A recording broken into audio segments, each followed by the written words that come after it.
You ask Tiger to solve. This deals with linear equations with one unknown.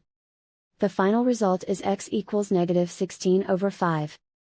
Let's solve it step by step.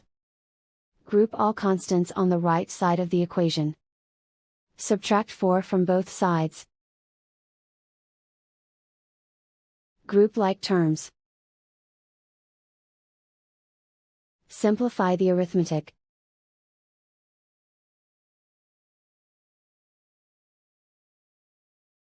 Isolate the x. Divide both sides by -5. Cancel out the negatives. Simplify the fraction. Move the negative sign from the denominator to the numerator. And so the final result is x equals -16/5.